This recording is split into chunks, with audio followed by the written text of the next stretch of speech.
Hello twin flames, welcome to my channel and welcome to your daily energy check. As you can see, I'm back home, back to my usual setup. I got a new backdrop. Well, it's the one that I haven't used in forever, so it is new. And to me, it's not exactly fall season per se if you pay attention to the design, but to me it is because of the coloring and the whole even lantern vibe, gives off a little bit of a Halloween vibe. So I decided that this is a perfect time to use it. I love that it's different from my previous one. So it really puts me into a different mind frame when I see it, when I have it here. I do also have the ghost lights, so I will add it at some point in October. I'm not a big fan of designating the whole month of October to Halloween. I don't know, I just don't get it. So to me, this is too early still, but I will get the ghost lights at some point. I will also get to the October readings for every zodiac sign today. We'll start with Libra and go around. Libra, right? Yes, we're in Libra season, so that's what I'm gonna do. What else do we need to know? I think that's it for now. There will be some announcements coming up this coming week, not to mention we'll talk about 1010 portal, big time, and a couple of announcements on the readings, the raffle that I want to do for you guys to have a chance to get a free reading. There will be more information on that, and of course new episodes of Mindfully Awake. I actually kept them coming. If anybody's paying attention and watching, the link to the playlist is actually in the description box if you want to check out new episodes, but they kept coming out every Friday like clockwork, because I actually did a lot of work preparing for my trip and I pre-recorded a few things. The best one, of course, is the episode with Jess, my biomechanics instructor. I cannot say that we went very deep, but it's such a fascinating topic, and I'm sharing her resources there, like her contact info, so you can find out more. And you can of course subscribe to her Instagram, where she posts different type of info. She actually has a paid subscription now for even more in-depth stuff, but even the stuff that you get for free, let's put it that way, it still gives you a lot of food for thought, right? Not to mention that her actual fitness program is all based solely on biomechanics, with a little bit like a gist of, or a pinch of the dance knowledge, the fitness of dance. So if that's something that you're interested in, even if you're not dancing, but you love seeing the physique, the grace, the flexibility, the balance of dancers, and you'd like more of that in your body, in your physical health, then definitely this is something for you to check out. All the contact info is in the description box of that episode. So if you go into the playlist of Mindfully Awake, which is in the description of this video, then you can find that episode. In the meantime, I want to talk about the masculine energy. I haven't done DM reading in a long time, let's say at least for 2 weeks that I've been out. So let's get to it. I definitely want to see what's going on with the DMs, where they are, where they're headed. So we'll do a usual 9-card read with the 5D, 4D, 3D, 4D being what are they thinking towards divine feminine at the moment, and 3D, what are the actions they're taking that we need to know about, right? So it could be towards the DF, it could be something else. We'll find out as we proceed with the reading.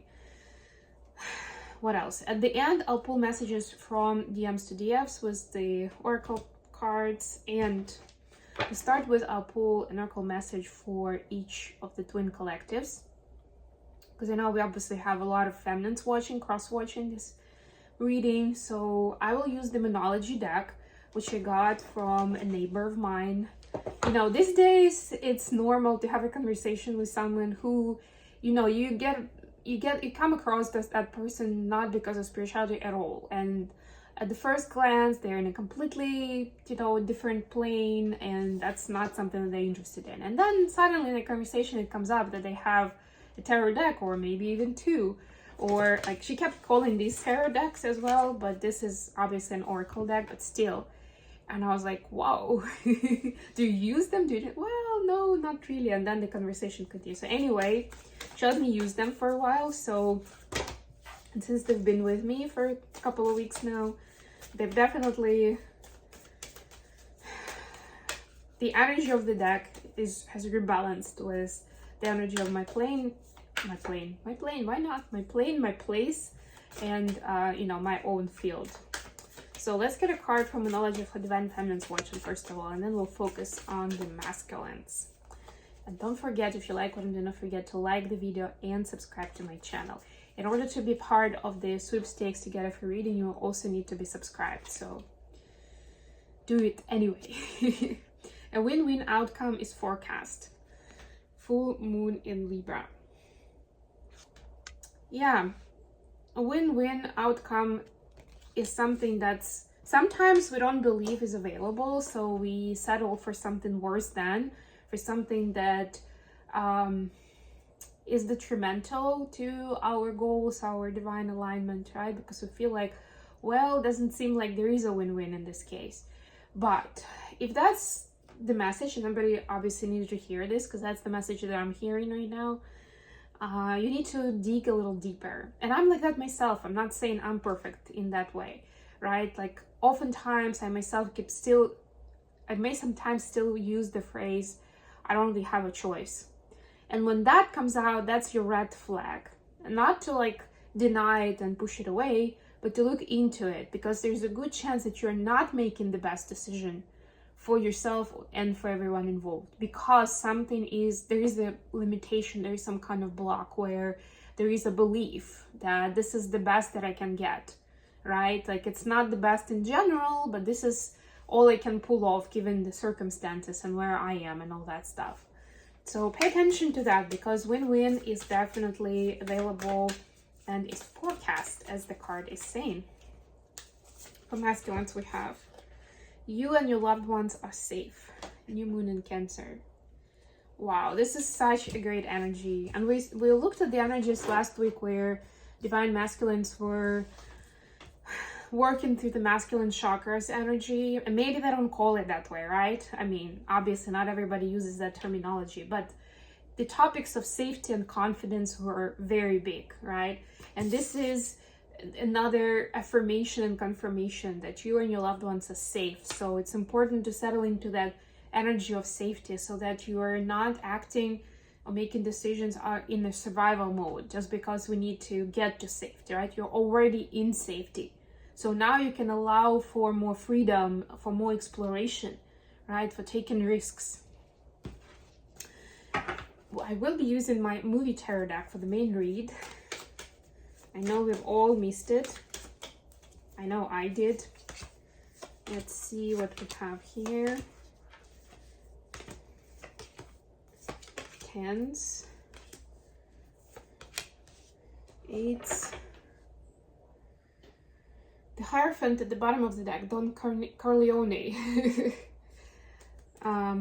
Yeah, so masculines are really looking into their role as a breadwinner, as a father, as the leader of a family.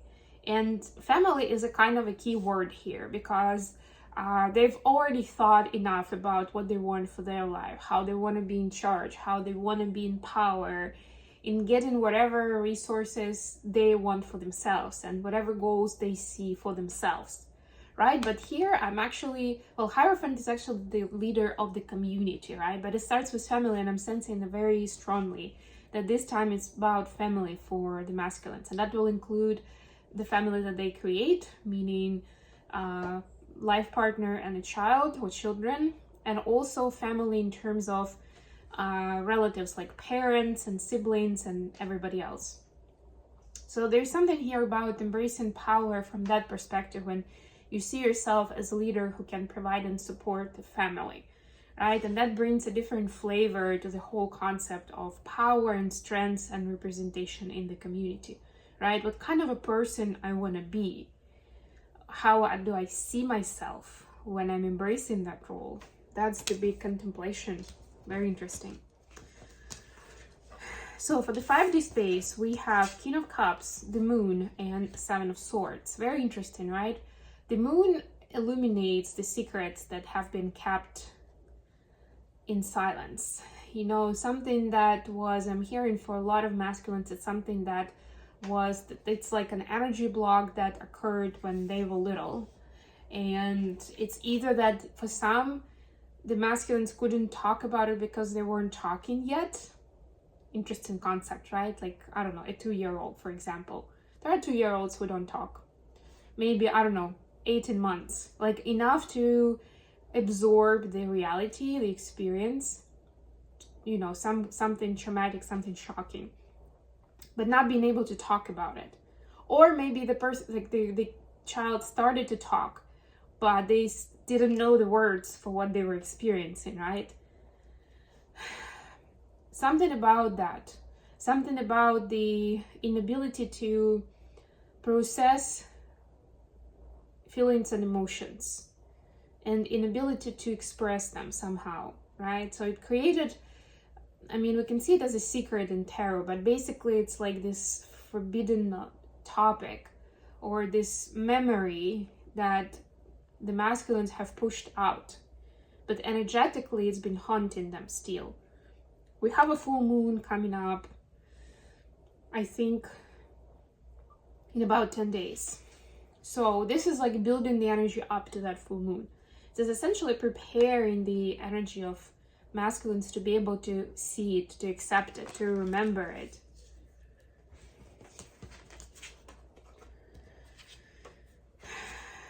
What are they thinking about the Divine Feminine at this time? 10 of Cups, 10 of Swords, 6 of Coins. Very interesting, right? Very interesting, very opposite energies with the 10 of Cups, 10 of Swords, right? Love and joy versus pain and suffering. But there's also 6 of Pentacles. So what masculines are thinking at this time is that the connection with the feminine hasn't always been full of sunshine. It hasn't always been joyful and wonderful, right? It had a lot of happiness in it, sometimes very surprising for the masculines of what would make them happy about the feminine and this connection, right? So lots of discoveries there. But also there's been a lot of painful time, right? And even if there hasn't been a lot of like actual argument and conflict between the two openly, then there was a lot of inner pain that kept coming up. And that's actually how we impact each other, at least at the early stages of the connection, right? Because there's a good chance that we're still not healed enough to be in union, right? But because we are those perfect complements to each other, we become perfect triggers for each other as well, for our unhealed parts, right? And that's what, and of course, if the feminine is usually more awake and aware, and it's a little bit easier for us to talk about it. But the masculine, a lot of times it wasn't, and it has a connection actually with the energy that I was just talking about. It wasn't really an option to talk about it, right? They were not used to it, or at some point they couldn't talk about it. So that memory comes up on the visceral level, that they can't talk about that kind of pain, right? But it was there. So there is this mixed feelings and emotions that they get when they think about feminine, because they do acknowledge there's been both the happy time and the painful time, right? But they also understand that this connection brings more balance into their life. It brings more realization. It makes the big dreams more realistic, I'm hearing. How beautiful is that? Like, if they had a dream about something, they were like, well, that was a nice dream. Then with this connection, they start to actually believe that they can make it happen, that it can be a reality. Maybe not tomorrow or a week from now, or maybe they need someone's help for that, but it's possible. And they are able to go for it. This is also a card of service, of light work, right? Where they have more confidence in themselves back again to safety and confidence, right? So this is reinstating their power in what they can bring to the table and what they can create. What action are they taking? We see 8 of Cups, 8 of Wands, and 3 of Cups. So with these ones, the 8 are actually about moving forward, taking action. Even if here we don't really see the working card, the 8 of Wands a lot of times is also about taking action. 8 of Cups is also action, but it's not towards, it's from somewhere. It's like from something unhealthy to something more healthy. Something that brings more happiness and joy and fun, actually, right? So the 3 of Cups could be a card of friendship, of companionship, of enjoying each other's company. So they're taking more steps towards life that they enjoy, rather than life that they have to put up with, right? That storytelling, the change in storytelling helps them acknowledge, helps them take responsibility. And I started talking about it at the beginning. Take responsibility for when they're putting up with things, even if they are not okay with them, even if those aren't serving them, right? So this is movement from something unhealthy, something sad, something,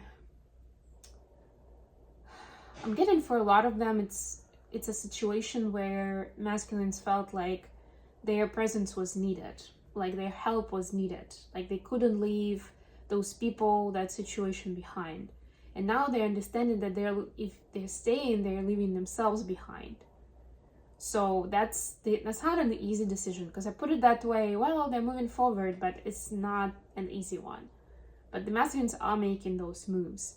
And yeah, I don't really see here anything specific to the feminine, but we all know that the more the masculines move away from burdensome situations and people and places that don't really serve them, the more they become in divine alignment. And again, I like that this 3 is here, embracing the energy of joy and fun, right? And it may seem a little frivolous, but it's actually something that they've needed for a long time, because they've been, especially the last couple of months, with the energies that we had, you know, pretty dark times, actually, right? A lot of masculines went through the dark night of the soul.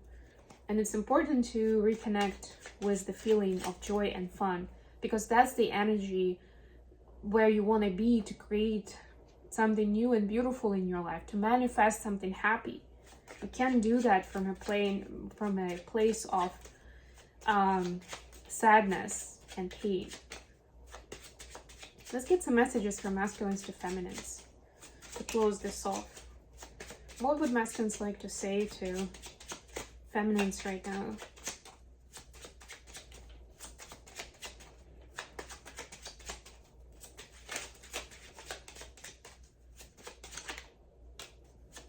Anything else? Not a lot today, but we'll go with what we have. I miss you so much, it scares me. And you guys see it as a reflection, of course. And unhealthy attachments. I miss you so much, it scares me. And unhealthy attachments. Yeah, unhealthy attachments is exactly what I was just talking about with this 8 of Cups that masculines are moving away from. And yeah, definitely for those who especially are not in communication, not in contact, they miss you so, so much. It's an interesting feeling when you acknowledge that you need to stay in your space and you need to be wholesome in your own frame, you know, in your own reality without anyone else. But also you still can't help but feel that strong pull towards that special someone, right? It's crazy. That's part of the journey. Okay, I am gonna leave it here. Thank you so much for joining me today, guys. I love you all, and I'll be back with more readings very, very soon.